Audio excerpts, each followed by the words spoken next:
جی break سے آگے واپس آپ کو کہیں گے ایک بار پھر سے خوش آمدید، اور بات کریں گے میدے کے حوالے سے کہ جو آپ کا میدا ہے وہ آپ کچھ بھی کھاتے ہیں کوئی نہ کوئی آپ کے اوپر جو اثرات آتے ہیں وہ میدے کی پھر بیماریاں لے کر آ جاتے ہیں، اور خاص طور سے وہ جو کچھ بھی آپ کھاتے ہیں جس کا میں ذکر کر رہی ہوں، اکثر ایسا ہوتا ہے کہ ہم مرچ مسالے والی زیادہ چیزیں کھاتے ہیں اور ہمیں بلوٹنگ ہونا شروع ہو جاتی ہے، کوئی نہ کوئی پرابلم ہو جاتی ہے۔ تو اس پہ یہ ہوتا ہے کہ ہم نے ایسا کیا کھا لیا کہ ہمیں تکلیف ہو رہی ہے، اور خاص طور سے میدے کی بیماریاں پھر اس سے جنم لیتی ہیں۔ تو اس حوالے سے آج ہم بات کریں گے، ہمارے جو گیسٹ ہیں ہمارے ساتھ ان سے پہلے پوچھیں گے کہ بھئی اب رمضان بھی آنے والے ہیں، ہمیں فروٹ چاٹ بھی کھانی ہے، ہمیں جو مسالے والے پکوڑے اور دوسری چیزیں بھی کھانی ہے، اسپائس جو ہے اس کا استعمال رکھنا ہے، تو اس کو کس طرح مینٹین رکھیں، کیونکہ اگر ہمارا میدا خراب ہوگا تو ہمارے ساتھ سب سے بڑا مسئلہ ہوگا کہ ہمیں روزے رکھنے میں بھی جو ہے مشکلات کا سامنا کرنا پڑے گا۔ اس حوالے سے جانتے ہیں ہمارے ساتھ جو گیسٹ ہیں، پہلے چاہوں گی ان سے آپ کا تعارف کرواؤں۔ ہمارے ساتھ موجود ہیں حکیم آغا عباس السید صاحب، طب نبوی سے کے ریسرچ اسکالر ہیں۔ یہ جب بھی آتے ہیں میرا خیال ہے کہ ہمیں جو بھی بات بتا کے جاتے ہیں اگر اس پہ ہم عمل کر لینا تو ہمیں کوئی بھی پرابلم نہ ہو۔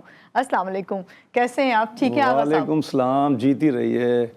الحمدللہ میں بالکل ٹھیک ہوں۔ بہت اچھا ٹاپک ہے آپ کا، تھینک یو۔ اور آپ کا پروگرام رمضان کے حوالے سے اور رمضان کے علاوہ بھی پورے سال ماشاءاللہ بہت فیمس پروگرام ہے، اور آپ بہت اچھی طریقے سے انٹرو دیتی ہیں، پروگرام کو سجاتی ہیں ماشاءاللہ۔ اچھا، ہماری کوشش یہ ہے آغا صاحب، کیونکہ دیکھیں رمضان کی ہم ویسے تو تیاریاں کر رہے ہوتے ہیں اور ہم نے خاص طور سے یہ تیاری رکھی ہوتی ہے کہ بھئی پلاننگ ہوتی ہے پراپر کھانے پینے کی، لیکن ہمیں اپنے میدے کا کس طرح خیال رکھنا ہے، ان جو بیماریاں ہیں اس سے کس طرح بچنا ہے، یہ آپ بتائیے آج۔ بسم اللہ الرحمن الرحیم۔ تمام حمد و ستائش اس اللہ کے لیے ہے کہ جس کے سوا کوئی دوسرا خدا نہیں ہے۔ لاکھوں کروڑوں اربوں خربوں درود و سلام و آل محمد کی ذات اقدس اور اولا پر۔ اب میں آپ کی خدمت اقدس میں ایک بات عرض کر دوں کہ آج 15 شعبان ہے اور عید کا دن ہے، اور تمام اہل وطن کو اور پوری دنیا کے تمام مسلمانوں کو امام زمان علیہ السلام کی ولادت اور ظہور جو ہے بہت بہت مبارک ہو میری طرف سے۔ اب آپ کے ٹاپک کی طرف میں آ جاتا ہوں۔ دیکھیے میدا جو ہے یہ ام الامراض کہلاتا ہے نا، ام الامراض کہلاتا ہے، اور یہ تمام بیماریوں کی جڑ بھی ہے۔ اور جب یہ معدہ ام الامراض ہے تو بابائے امراض بھی کوئی چیز ہے، اور وہ بابائے امراض کیا چیز ہے؟ بابائے امراض ہے دل۔ امام علی علیہ السلام فرماتے ہیں کہ دل جو ہے انسانی جسم میں بادشاہ کسی کیفیت رکھتا ہے، اگر آپ کا بادشاہ بیمار ہو جائے گا تو سلطنت آپ کی بکھر جائے گی، تتر بتر ہو جائے گی۔ تو اب بادشاہ سلطنت چلا رہا ہے، یعنی کہ اگر دل پمپ کر کے خون میدے کی طرف بھیج رہا ہے تو میدہ چل رہا ہے صحیح، اگر دماغ کی طرف صحیح سے خون پمپ کر کے بھیج رہا ہے دل تو دماغ بھی صحیح کام کر رہا ہے۔ بنائی کی طرف اگر شریانیں صحیح کام کر رہی ہیں، بنائی کی طرف جو خون کو لے کے بنائی صحیح کام کر رہی ہے، اگر یہی پنکریاس کی طرف اگر خون صحیح سے فلو میں جا رہا ہے تو پنکریاس بھی صحیح کام کر رہا ہے، ورنہ ٹائپ 2 ہو جاتی ہے شوگر، ہے نا۔ تو اس کا مطلب یہ ہے کہ ام الامراض ہے تو بابائے امراض بھی ہے۔ اب میں امراض کے اوپر بات کرنے سے پہلے عرض کر دوں کہ اگر کسی کا معدہ شدید خراب ہے اور معدہ صحیح کام نہیں کر رہا ہے، کھانا کھاتے ہی فوراً آپ کو واش روم بھاگنا پڑتا ہے، پیٹ میں مروڑ اٹھنے لگتی ہے، بدہضمی ہوتی ہے، کھٹی کھٹی ڈکاریں ہوتی ہیں، تو آپ یاد رکھیں، میں اہل بیت علیہ السلام کے ایک نسخہ یہاں بیان کروں گا کہ امام جعفر صادق علیہ السلام کے پاس ایک شخص آیا، اس نے کہا مولا میرا معدہ جو ہے صحیح کام نہیں کر رہا ہے، اور اس طرح سے بھی ہو گیا ہے کہ اسہال آ رہے ہیں، یعنی کہ لوز موشنز آ رہے ہیں اور کچھ بھی ہضم نہیں ہو رہا ہے۔ تو مولا نے فرمایا کہ تھوڑے سے چاول لے لو۔ اب یہ والے سفید چاول، پالش والے چاول نہیں، میں براؤن رائس کی بات کر رہا ہوں۔ مولا نے کہا تھوڑے سے براؤن رائس لے لیجئے اور اس کو دھوئیے، دھونے کے بعد اس کو سائے میں خشک کر لیجئے، جب سائے میں خشک ہو جائے تو اس کو پیس لیجئے، پیسنے کے بعد مولا نے فرمایا کہ اس کو ہلکا سا توے پہ بھون لیجئے، اور اس کے بعد کھانا کھانے کے بعد تھوڑا سا اس کو پھانک کر 1 چمچ پھانک کر پانی پی لیجئے، تو آپ کی یہ پرابلم دور ہو جائے گی۔ ایسا ہی ہوا، پرابلم دور ہو گئی۔ اچھا، اس میں ایک چیز اور ایڈ کر دوں، ایک دفعہ اور ایک سائل آیا اور اس نے کہا کہ مجھے خونی اسہال، خونی لوز موشن ہو رہے ہیں، اس میں خون بھی آ رہا ہے اسٹول میں، تو کیا کرنا چاہیے کہ اسی طریقے سے چاولوں کو دھو کر خشک کیجئے، خشک کرنے کے بعد اس کو تھوڑا سا بھون لیجئے، پھر اس میں تھوڑا سا زیتون کا تیل ملائیے۔ زیتون کا تیل جو ہے وہ اندر ہلکا سا زیتون کا تیل ملا کے اس کو کھا لیجئے، پانی پی لیجئے 2 گھونٹ۔ اس سے کیا ہوتا ہے، زیتون جو ہے شجر مبارکہ سے حاصل ہوتا ہے۔ یہ جو تیل ہے جب آپ نے اس کو کھایا تو اندر جب خون آ رہا ہے آنتوں سے تو السر کی بیماری کو دور کر دیا کرتا ہے، جو اسٹول میں بلڈ آنا بند ہو جاتا ہے۔ اچھا، اس کے علاوہ میں ایک خاص بات کروں، آپ کو پتا ہے میں جب بھی آپ کے پروگرام میں شرکت کرتا ہوں تو ماں کا ذکر ضرور کرتا ہوں۔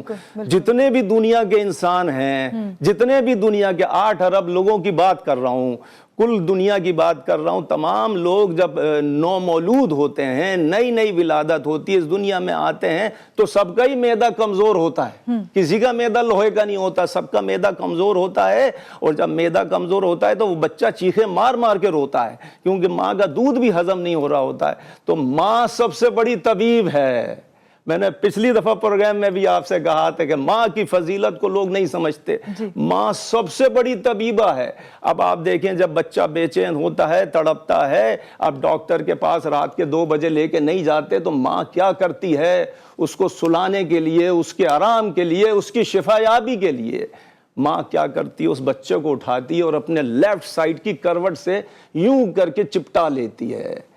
اب وہ بچہ جب ماں کی دھڑکنوں کی آواز سنتا ہے، 9 مہینے تک ان دھڑکنوں کی آواز سن کے مانوس ہو چکا ہوتا ہے، وہ دنیا اس کو ماں کے پیٹ کی، ماں کے شکم کے اندر کی دنیا جو ہے بہت اچھی لگتی ہے، اس کو یاد آ جاتا ہے کہ میں اپنی ماں کی آغوش میں آ گیا، اور آپ یقین کریں وہ بچہ چپ ہو جاتا ہے۔ امام صادق آل محمد فرماتے ہیں جب ماں کی آغوش میں بچہ آتا ہے اور لیفٹ سائڈ سے چمٹا لیتی ہے ماں، ان دھڑکنوں کی آواز سے اس کو شفا مل جاتی ہے، ان دھڑکنوں کی آواز سے اس کو آرام آ جاتا ہے، اس کو قرار آ جاتا ہے۔ تو معلوم چلا کہ ماں سب سے بڑی طبیبہ ہے۔ آپ اگر 50 سال کے بھی ہو گئے تب بھی آپ ماں کے پاس جائیے، ماں کی آغوش میں چلے جائیے۔ جیسے ہی ماں کی آغوش میں جائیں گے، جو بھی آپ کا مرض ہے ماں اپنی آغوش سے لے کے آپ کو دعا دے گی۔ جب وہ دعا دے گی، بیماری جو دے رہا ہے وہ سب سے پہلے اپنے رجسٹرڈ میں انٹری کرتا ہے دعا کی، اور وہ دعا کس کی ہے؟ وہ آپ کی ماں کی دعا ہے۔ ماں کا نعم البدل کوئی نہیں ہے، ماں ایک سائبان ہے، ماں کے بغیر گھر قبرستان ہے۔ اور ماں کو سکھ دیجئے، ماں کو کبھی بھی دکھ مت دیجئے۔ اگر خود سکھی رہنا چاہتے ہیں ہمیشہ ماں کو سکھ دیجئے، ماں کی دعائیں لیجئے۔ ماں اگر ڈانٹ بھی دے، ماں اگر ناراض بھی ہو جائے تو ماں کو کسی طرح راضی کر لیجئے۔ ماں کو راضی کر لیا سمجھ لیجئے رب کو راضی کر لیا، اور ماں کو ناراض کر دیا تو سمجھ لیں رب کو ناراض کر دیا۔ ماں اتنی بڑی ہستی ہے، اگر دنیا میں تمام ترقیاں حاصل کرنا ہے، دولت، شہرت، عزت، تو یاد رکھیے ماں کے قدموں میں جا کے بیٹھ جائیے۔ میں نے آپ سے پچھلے پروگرام میں بھی کہا تھا کہ لوگ اپنی ماں کو چھوڑ کے اور بیوی بچوں کو لے کے دور دراز علاقوں میں چلے جاتے ہیں۔ آپس کے لڑائی جھگڑے جو گھر میں ہوتے ہیں ان کو گھر میں آرام سے نمٹائیے۔ ماں کو اف بھی نہیں کیجیے۔ جب ماں آپ کے ساتھ چلے تو ماں کے پیچھے پیچھے چلیے۔ آپ 60 سال کے ہو گئے ہیں لیکن اس ماں کے لیے آپ ابھی بھی وہ 2-4 دن کے بچے ہی ہیں چھوٹے سے۔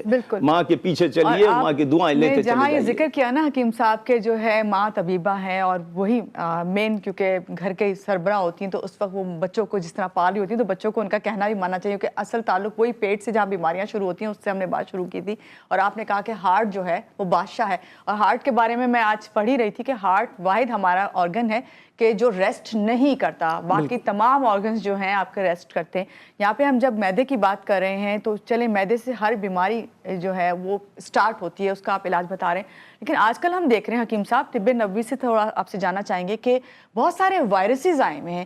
کہیں ہم کرونا شروع ہوا تھا تو کہیں پہ ہم نے دیکھا کہ کیا کہتے ہیں جو وائرل انفیکشن ہے نیپا شروع ہو گیا ہے۔ یہ نیپا وائرس کے حوالے سے تھوڑا سا بتائیے، اس کا علاج طب نبوی میں کس طرح کیا جا سکتا ہے؟ آپ یقین کریں میری بات پر کہ مسلمانوں کو تو بالکل بھی پریشان نہیں ہونا چاہیے. اور پاکستان میں جب کرونا وائرس آیا تو واقعی میں پاکستان میں پاکستانی پریشان نہیں ہوئے. میں نے ٹھیلے والے کو فروٹ بیچتے ہوئے دیکھا, سبزی والے کو فروٹ بیچتے ہوئے سبزی بیچتے ہوئے دیکھا. میں نے پوچھا اس سے, میں نے کہا تجھے کرونا وائرس ہوا؟ اس نے کہا نہیں ہوا. میں نے کیوں نہیں ہوا؟ اس نے کہا وہ رب مہربان ہے, میں دھوپ میں ٹھیلا لے کے نکل رہا ہوں. وہ جو دھوپ تھی اس میں شفا یابی تھی. دھوپ جو ہے تمام وائرسز کو مار دیتا, آپ کی امیونٹی پاور کو بڑھاتا ہے. اب وہ غریب آدمی کیا کرے, اس نے تو بچوں کی روزی کمانی ہے, وہ بیمار نہیں پڑا. اور جو اے سی میں ہم جیسے لوگ چھپ کے بیٹھے ہوئے تھے 7 پردوں میں, ان لوگوں کو کرونا وائرس لگا. اب میں نیپا وائرس کا علاج آپ کو بتا دیتا ہوں. دیکھیے امام محمد باقر علیہ السلام فرماتے ہیں کہ اگر روزانہ ایک صبح سیب آپ نے کھا لیا, آپ نے ایک سیب لیجئے, وہ بھی ہرے رنگ کا سیب لیجئے, اور دیکھیے ریڈ کلر کا اگر آپ سیب لیں گے فائدے اس کے بھی ہیں, لیکن ہرے رنگ کا سیب لینے سے ہوتا یہ ہے, ہاں دیکھیے دنیا خسارے میں ہے, دنیا خسارے میں ہے. یہ جو سب سے قیمتی سیب ہے, سب سے اچھا سیب ہے, سب سے اچھا سیب اس لیے ہے کہ وہ جگر کی اور معدے کی گرمی کو دور کرتا ہے. امام علی علیہ السلام فرماتے ہیں جیسے ہی آپ کے حلق سے نیچے اترتا ہے آپ کے دل کو طاقت دے دیتا ہے. وہی سیب انسانوں نے سستا کر رکھا ہے, ابھی بھی 200 روپے کلو مل جائے گا اور لال والا 800 روپے کلو ملے گا. انسان خسارے میں ہے. اب آپ دیکھیے کہ یہ جو ہرے رنگ کا سیب ہے اس کو اچھی طرح دھوئیے, دھونے کے بعد اس کو روزانہ ایک سیب روزانہ صبح کھا لیجئے. تو امام محمد باقر علیہ السلام فرماتے ہیں زندگی بھر طبیب کی ضرورت نہیں پڑے گی. آپ کو چاہے کوئی سا بھی وائرس آ جائے طبیب کی ضرورت نہیں پڑے گی. پھر ناشتے کے بعد آپ تھوڑا سا شہد کھا لیجئے, تھوڑا سا شہد کھائیے, تب بھی آپ کو فائدہ ملے گا, کیونکہ پروردگار کہہ رہا ہے ہم نے اس میں شفا رکھی ہے. پھر امام صادق آل محمد فرماتے ہیں کہ اپنے گھر میں ہرمل کو جلائیے.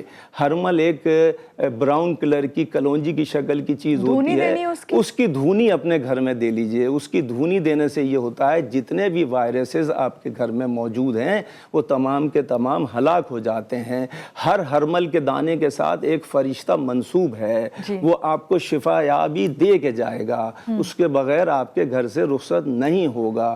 اس دھونی میں امام نے یہ بھی فرمایا اگر شیاطین کا بسیرا آپ کے گھر میں ہے وہ بھی بسیرا بھی ختم ہو جائے گا. اور شیاطین کیا ہیں, یہ جراثیم جو آپ کے گھر میں ہوتے ہیں وہ سب ختم ہو جاتے ہیں. ہرمل کی دھونی سے کووڈ میں بھی ہم نے ہرمل کی دھونی. ابھی آپ امرود بھی ساتھ لائے ہیں اور میرا تو فیوریٹ یہ فروٹ ہے آج کل, بہت زیادہ وافر مقدار میں اور بہت اچھا ٹیسٹ ہے اس کا. اس کے بارے میں بتائیے, یہ میدے سے, کیونکہ آپ نے مجھے ابھی بتایا تھا پروگرام سے پہلے کہ اس کی شیپ ہی ویسی ہے.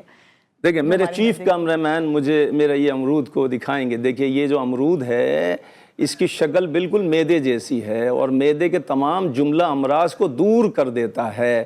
اور یہ دیکھیے یہ اس کو میں ٹرن کر کے بھی دکھا رہا ہوں, اس کی شکل بالکل میدے جیسی ہے اور یہ معدے کے تمام جملہ امراض کو دور کر دیتا ہے. اس کو کھانے کا طریقہ ہے, اس کو اچھی طرح ہمیشہ ہر فروٹ کو یہ ڈنٹھل والے مقام پہ اچھی طرح سے دھوئیے. یہیں پہ جراثیم ہوتے ہیں جہاں ڈنٹھل ہوتا ہے, ڈنٹھل والے مقام سے آپ دھوئیں گے جراثیم ختم ہو جائیں گے. اس کو کاٹیے اور کاٹنے کے بعد دھونے کے بعد کاٹیے, کاٹنے کے بعد اس کو بیج کے ساتھ کھائیے. اگر کسی کو پیٹ میں مروڑ ہے میں گارنٹی دے سکتا ہوں کہ اس کے کھانے سے پیٹ کی مروڑ فوراً دور ہو جاتی ہے 10 منٹ کے بعد. اگر کسی کو بدہضمی ہے, کھانا ہضم نہیں ہو رہا, اس امرود کے کھانے سے کھانا ہضم ہو جاتا ہے. اگر کسی کو گیسٹرک کی پرابلم ہے, ڈکاریں آ رہی ہیں کھٹی کھٹی, وہ بھی دور ہو جاتی ہے کیونکہ اللہ نے اس کی شکل میدے جیسی بنائی ہے. پھر میں عرض کر دوں ایک اور آپ کی خدمت میں, اگر کسی کو شدید کھانسی ہے, رمضان میں روزہ رکھا ہے, ٹھنڈے ٹھنڈے مشروبات پی رہے ہیں, اس کو ہلکا سا توے پہ سینک لیجئے. سینکنے کے بعد اس کو کاٹ کے کھائیے, آپ کی شدید کھانسی دور ہو جائے گی. اور یہ جو امرود ہے یہ میرے یہاں پاکستان میں لاڑکانہ کا امرود کہلاتا ہے. لاڑکانہ کا امرود کہلاتا ہے. انڈیا میں یہ الہ آباد میں بہت ملتا ہے, الہ آباد کے اندر اس کی کاشت بڑی اچھی ہوتی ہے. آپ لوگوں کے لیے بلیسنگ ہے کہ اس وقت یہ مارکیٹ میں دستیاب ہے, آپ اس کو استعمال کریں. بہت اچھی آپ نے بات بتائی جی. آپ مارکیٹ میں دستیاب ہے. اچھا اس کے علاوہ میں ایک چیز اور بتا دوں, دہی جو ہوتا ہے دہی اچھی کوالٹی کا لیجئے. بس اچھی کوالٹی کا دہی لینے کے بعد آپ اس میں تھوڑی سی یہ جو کالی مرچ ہے یہ ڈالیے اور تھوڑی سی آپ اس میں کالا نمک ڈال لیجئے اور تھوڑی سی سونٹھ ملا لیجئے. یہ چیزیں آپ ملانے کے بعد دہی پہ ڈالنے کے بعد اگر کھائیں گے تو آپ کی بدہضمی فوراً دور ہو جایا کرتی ہے. اس میں پریشانی کی کوئی ایسی بات نہیں ہے. آپ نے اتنی اچھی چیزیں بتائی، خاص طور سے امرود کا استعمال، پھر آپ نے دہی کا بتایا ہے، تو میرا خیال ہے کہ اگر اس پہ عمل ہم کرتے ہیں تو کبھی بھی معدے کی پرابلم نہیں ہوگی. بہت شکریہ کہ جی آپ ہمارے پروگرام میں آئے اور آپ نے ہمیں بتایا، اور میرا خیال ہے کہ آئندہ بھی آپ آئیں گے نا تو ہم رمضان کے حوالے سے مزید آپ سے بات کریں گے، کس طرح اپنا خیال رکھ سکتے ہیں. یہاں لیں گے ایک چھوٹی سی بریک کے بعد واپس آتے ہیں. رہیے گا ہمارے ساتھ.